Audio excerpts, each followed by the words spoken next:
Boa noite. Texto-se coletânea de Erasmo Siqueira.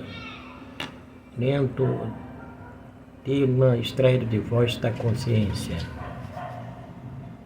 Na religião e na política, uma opção diferente da mídia convencional. Compromisso com a verdade. Sexta-feira, 4 de fevereiro de 2011. Escrito na Cristianismo, a farsa do dízimo. Do Cristo em verdade.com. Pregadores, dirigentes, instituições eclesiásticas religiosas, apelidadas de igreja, adeptos do dízimo, fazem questão de enfatizar que não obrigam os fiéis a dar dízimo dinheiro na igreja, mas isso é óbvio, pois sendo forçado a entregar de qualquer bem material, deixa de ser doação voluntária e passa a ser crime de extorsão, tipificada no artigo 158 do Código Penal Brasileiro, previsto a restrição à liberdade com pena de reclusão de 4 a 10 meses a 10 anos e multa. Entretanto, os pregadores, sem generalizar, porque não são todos, exumaram uma lei extinta, colocaram uma nova etiqueta de validade no dízimo, elaboraram um ajuste para empregá-lo no tempo da graça do Senhor Jesus. E o usam de forma mais lucrativa possível, mas em conformidade com as escrituras do Novo Testamento. O dízimo hoje é uma falácia, e disso não se tenha a menor dúvida. Mas quando os interessados no dízimo certificam que a sua abolição no Novo Testamento é irrefutável, mesmo assim ainda tentam justificar-se para continuar na prática do erro, alegando: sei que hoje e pela lei o dízimo é abolido, mas dou o meu dízimo por amor. Bem, quanto aos beneficiários, sabemos que recebem o dízimo por amor a si mesmo, mas o financiador vai dar dinheiro por amor a quem? Porventura não seria por medo? É certo que a lei, uma vez abolida, torna-se impraticável em qualquer situação e não poderá mais ser empregada porque não tem mais força de decisão, pois perdeu a virtude e a legitimidade. Mas esse argumento de dizimar por amor vem por razões naturais, uma para conservar inviolável o seu ministério, outros para se manter bem com a cúpula, diversos para que não sejam acometidos de constrangimento e sucedido aqueles que seguiam a Jesus e quando o confessavam o Cristo, Filho de Deus, eram expulsos das sinagogas pelos judeus, em João 22, versículo 34.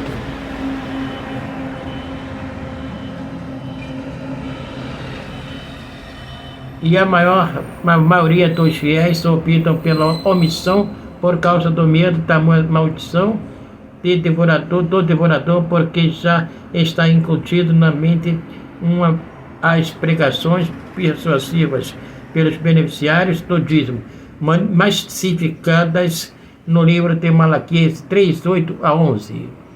E isso é preocupante e muito perigoso, porque produz o mesmo efeito de uma mensagem subliminar, pois o dizimista, mesmo conhecendo que o precedente mandamento é revogado por causa da sua fraqueza e inutilidade, pois a lei nenhuma coisa aperfeiçoa. Hebreus 7, versículos 18 e 19.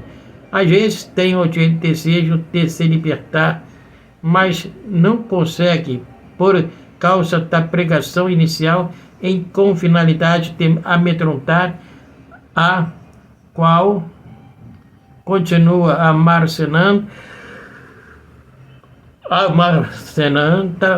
na memória e martelando no subconsciente, impedindo-o de uma nova iniciativa, ainda que isso venha em detrimento da sua salvação e do Evangelho do Senhor Jesus. E os defensores do dízimo contestam a sua abolição, se escorando nas palavras do Senhor Jesus em Mateus 5, versículo 17, onde ele diz: não cuideis que vim destruir a lei ou os profetas, não vim abrogar, mas cumprir.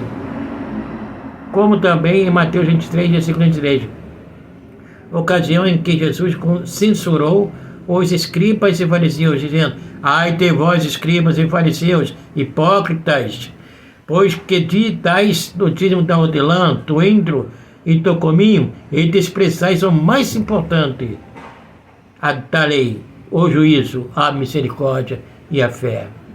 Deveis, porém, fazer essas coisas e não omitir aquelas. Então, vamos buscar discernimento espiritual na palavra para entendermos o porquê Jesus afirmou que não veio destruir a lei, mas cumpri-la.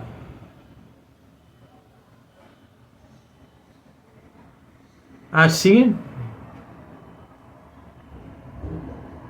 afirmou Jesus, porque era um judeu nascido sob a lei, em Gálatas 4, versículo 4, e viveu na legitimidade da lei, reconhecendo-a, disse dessa forma, pela responsabilidade de cumpri-la, mesmo no decorrer do seu ministério, pois qualquer que a violasse seria apedrejado até a morte. E nesse caso, ele não iria cumprir a sua missão aqui na terra, para libertar o homem que estava morto na maldição do pecado. Como também, ao censurar os escribas e fariseus, Mateus 23, referente ao dízimo, ocasião em que diz: deveis, porém, fazer estas coisas e não omitir aquelas. A razão era justamente porque estava em plena validade da lei. Observe também que Jesus censurou o leproso, em Mateus 8, versículo 1 a 4. O mandou apresentar ao sacerdote a oferta que Moisés ordenou no capítulo 14 de Levítico. E hoje, alguém apresenta algum sacrifício a Moisés pela libertação de alguma enfermidade? Mas quanto ao dízimo, e verdadeiramente Jesus cumpriu a lei, circuncidado aos 8 dias, foi apresentado na sinagoga em Lucas 2, versículo 21 e 22 a 24, assumiu o seu sacerdócio aos 30 anos, em Lucas 3, versículo 23, e Números 4, versículo 43 e 47. E praticou outras formalidades da lei, porque a nova aliança não teve princípio no nascimento de Jesus, mas na sua morte, em Gálatas 3, versículo 22 a 25 e 4, versículo 4 a 5. E para tanto, Cristo, ao render o seu Espírito a Deus, em Mateus 27, versículos 50 e 51, o véu do templo rasgou-se de alto a baixo. Então passamos a viver pela graça do Senhor Jesus, encerrando-se ali toda a ordenança da lei de Moisés, sendo introduzido o Novo Testamento, o Evangelho da salvação pelo triunfo do Senhor Jesus Cristo na cruz do Calvário. Bem, aqui eu estou parado e volto dando continuidade à leitura desse texto, né?